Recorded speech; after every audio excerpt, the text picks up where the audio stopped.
Assalamualaikum warahmatullahi wabarakatuh. Semoga kita dan sehat semua ya.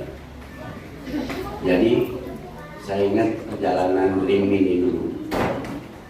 RIM ini dulu dibentuk waktu itu zaman kita dukung Pak Jokowi kalau nggak salah. Ya kan? Kita dukung Pak Jokowi 2019. Nah, 2014 kita dukung Pak Jokowi itu untuk supaya Pak Jokowi menang. Nah, kebetulan pada saat itu kan rame RIM ini saya bawa jadi masuk di tingkat mungkin disejajarkan dengan relawan-relawan yang ada dulu. Gitu ya Bu Eli ya gitu. Jadi sehingga setara dengan relawan-relawan walaupun yang sudah lama relawan itu ada. Jadi RIM masuk di situ. Jajaran itu setiap ada pelatihan acara apa RIM selalu dibawa, selalu ikut mempunyai tempat tersendiri. Nah, RIM ini dibentuk itu waktu itu adalah untuk bagaimana kita memenangkan Pak Jokowi waktu itu, karena kita anggap bahwa Pak Jokowi adalah sosok calon presiden yang memang merakyat apa segala macamnya, dan kita rasakanlah bagaimana 9 tahun bangsa ini kita rasakan bagus sekali gitu ya. Cuman setahun terakhir sebelum pemilihan kita kok jadi bingung gitu, nah jadi beda gitu. Nah, dan saya yakin RIM pada kemarin ya pada ikut mendukung Ganjar kan? Ya, betul. Ya, betul. Kita mendukung Ganjar bukan kita soal masalah partainya. Kita ini mendukung orangnya gitu. Bukan soal partai gitu. Partai ini bebas-bebas saja. Karena di RIM ini ada partai, ada yang di partai A, B, C, D gitu. Gitu. Jadi bebas-bebas saja. Dan RIM ini toleran ya. RIM ini toleran, budaya kita pertahankan budaya kita, jangan sampai budaya kita kalah oleh budaya dari import ya. Dan sekarang juga budaya sulit kita melepaskan budaya import. Padahal dulu saya dengan Pak Solihin waktu itu kumaha senang teh diulang teh bet merake dasar kabeh senang gitu. Nah, maunya di sorbanan senang merake dasar kan liar gitu. Dan keadaan waktu itu 70% itu di Jawa Barat ya, ada kejadian yang besar-besar mengenai agama, sudah digeser agama, itu 70% itu dari Jawa Barat. Nah, ini kita bergelut dengan ini gitu. Makanya kenapa supaya ini disebut toleran makanya udah Pak Romel aja suruh jadi ketua gitu kan. Biar kita tahu, kita jelas gitu arahnya gitu. Bahwa kita tidak harus dengan agama tertentu gitu ya, pemimpin itu tidak gitu. Kita toleran, dan saya selalu berjuang dengan itu lama sampai sekarang gitu kan. Nah, alhamdulillah kejadian pilkada serentak akibatnya kejadian Kiai Madudin dengan penasehat kita juga sebenarnya Kiai Alwi Al-Bantani, ya, itu sering bergabung dengan kita dengan RIM dulu, ya, Kiai Al-Bantani itu menghajar daripada apa yang dilakukan oleh kelompok-kelompok mereka, karena sudah diidentikan dengan PKS, akhirnya PKS yang ikut rusak gitu. Jadi calon PKS rontok semua gitu kan, nggak ada bisa ini. Nah ini sebenarnya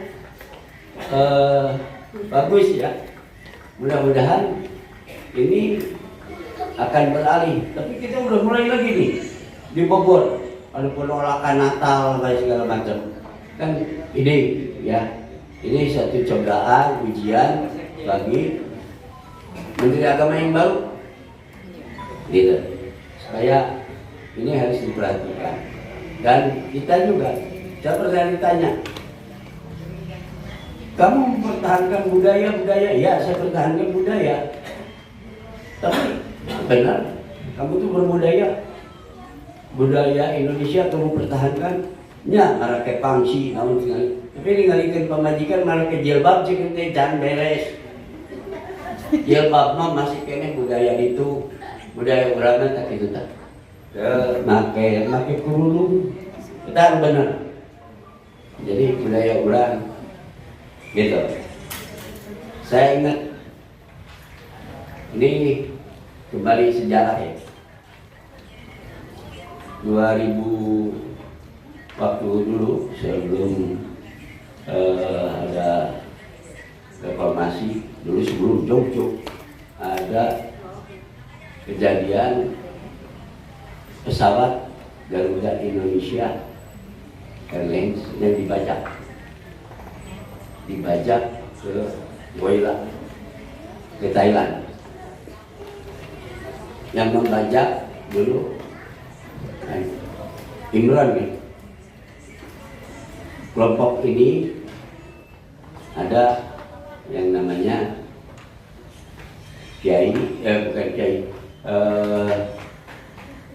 Ahmad Yani Wahid almarhum.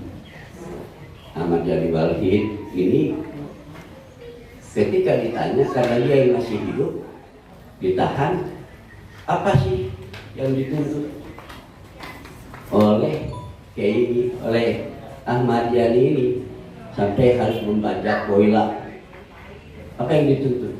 Yang dituntut adalah diperbolehkan, diharuskannya muslimah memakai jilbab. Itu yang ditolak oleh Pak Harto. 3 kali datang ke Pak Harto untuk menyatakan itu, ditolak oleh Pak Harto karena Pak Harto mengatakan jilbab adalah budaya kita, budaya kerudung. Makanya Ibu Megawati sampai sekarang nggak mau pakai jilbab. Terus ibu-ibu pejabat lah, ya, Ibu Iriana juga nggak pakai, Ibu ini nggak pakai, ya, kayak Puan, mana mau, Yeni Wahid, gitu. Cukup dengan kerudung, karena kerudunglah budaya kita, bukan jilbab budaya kita. Tapi ya sudah terlanjur. Jadi akhirnya sudah mempertahankan budaya ibu-ibu, terutama mempertahankan budayana dengan karek 25%, 75% masih kene budayana ilu ke Arab kene. Tapi ya sudah, baiklah. Nah, jadi ini adalah itu pengalaman kenapa Goila dibajak. Itu hanya tuntutannya muslimah berjilbab di Indonesia. Sehingga waktu itu orang wanita pertama yang berjilbab dinikahkan dengan Ahmad Yani Wahid di Cipinang. Karena dia ditahan di Cipinang selama 11 tahun. Nah, begitu keluar, bergabunglah dengan kami. Nah baru ditanya, dan dia membentuk waktu itu relawan SBY. Itu relawan SBY itu bentukan dia. Partai Demokrat itu pendirinya dia sebenarnya. Tapi kalau sudah masuk itu dia keluar, dia bikin relawan SBY namanya. Sehingga SBY lah dia dijadikan. Cuman SBY belum dilantik menjadi presiden, dia meninggal. Nah, jadi makanya digantinya Andi Malaranging kan, harusnya dia. Gitu. Tapi karena meninggal, ya itu. Jadi disitulah muncul yang namanya relawan. Nama-nama relawan itu mulai muncul tuh dari relawan SBY pertama sekali yang mengadakan. Dan saya terlibat di sana karena saya sebagai ketua relawan SBY JK Jawa Barat.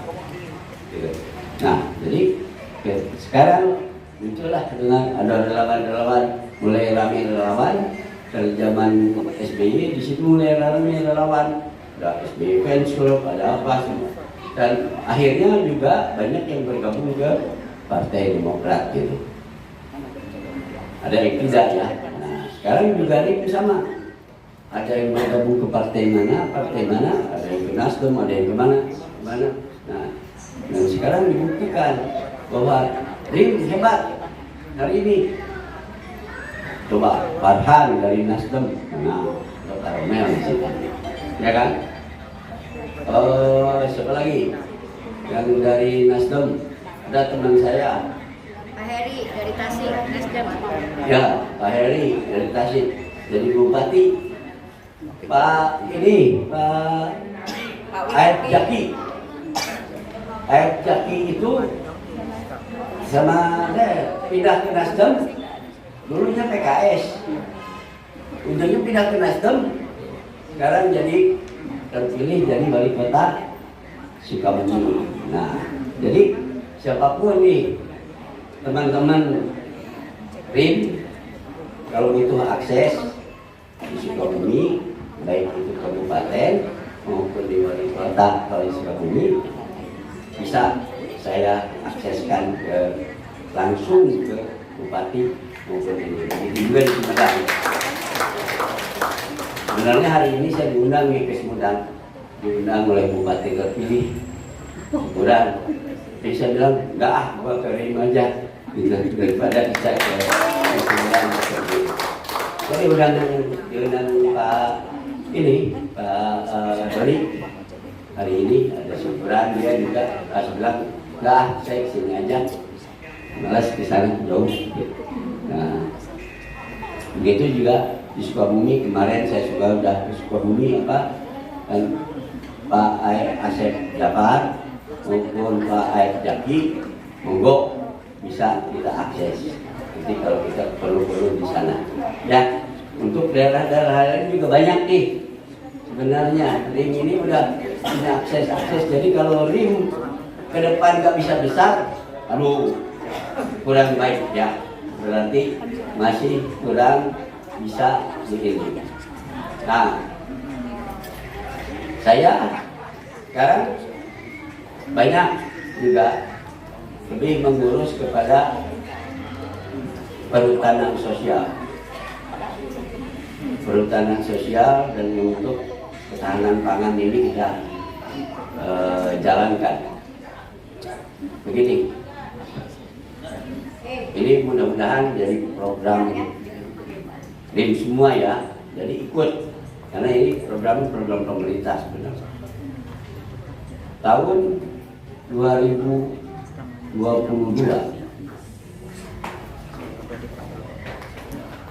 hutan di Pulau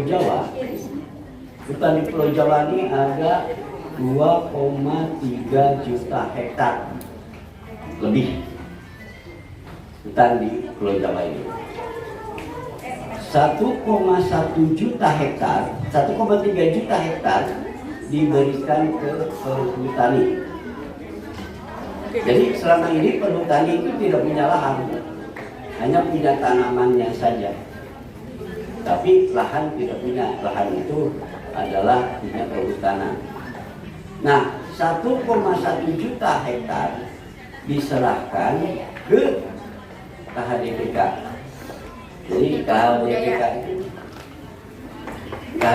itu kawasan hutan dengan perlakuan khusus. Nah, di situ ada 4 kategori untuk perhutanan sosial, penataan kawasan, hutan reboisasi, hutan penggunaan.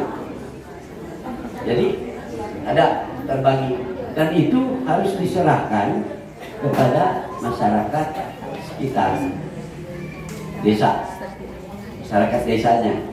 Jadi dibikin kelompok tani hutan, apa segala macam. Nah, di Jawa Barat ini ada 226.000 hektar. 226.000 hektar di Pulau Jawa ini, di Jawa Barat, yang harus dibagikan ke masyarakat desa tersebut. Tidak bisa, ini ada tanahnya di desa ini, terus ngambil dari kecamatan lain apalagi. Itu harus kelompok yang ada di desa tersebut. Contoh di Kabupaten Bandung. Di Kabupaten Bandung itu ada 21.000 hektar yang bisa yang terbesar itu di mana? Di Garut. Di Garut itu ada 78.000 hektar. Nah, ini kan selalu masyarakat Indonesia ini yang asalnya jadi buruh tani, ya kan? Nah, kita sekarang itu tanah itu dibagikan ke masyarakat dengan hak guna pakai selama 35 tahun dan bisa diperpanjang. Tidak bisa diperjualbelikan, tetapi bisa diwariskan ke nah, itu. Ini sebenarnya program ini bagus dan kami sedang jalankan dengan beberapa di semua daerah dengan gerakan masyarakat pemilih, gerakan masyarakat perhutanan sosial. Ada juga dengan SPSI, dengan teman ada gitu.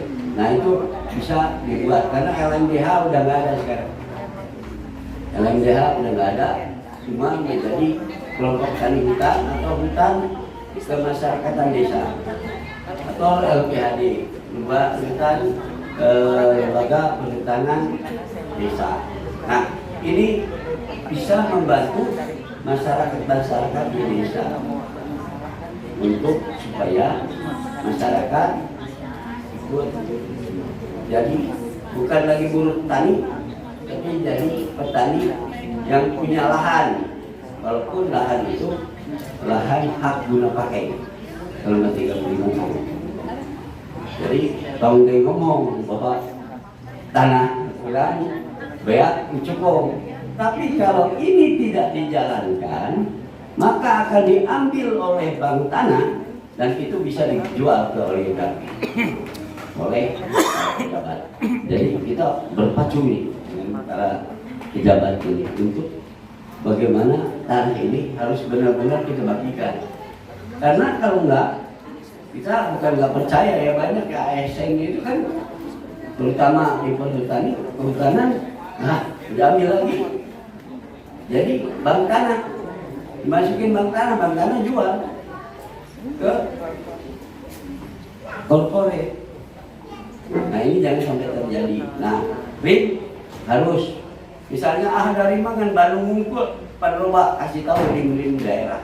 Ini ada program ini dan ini legal programnya dengan SK Kementerian Lingkungan Hidup, Kehutanan Lingkungan Hidup nomor 287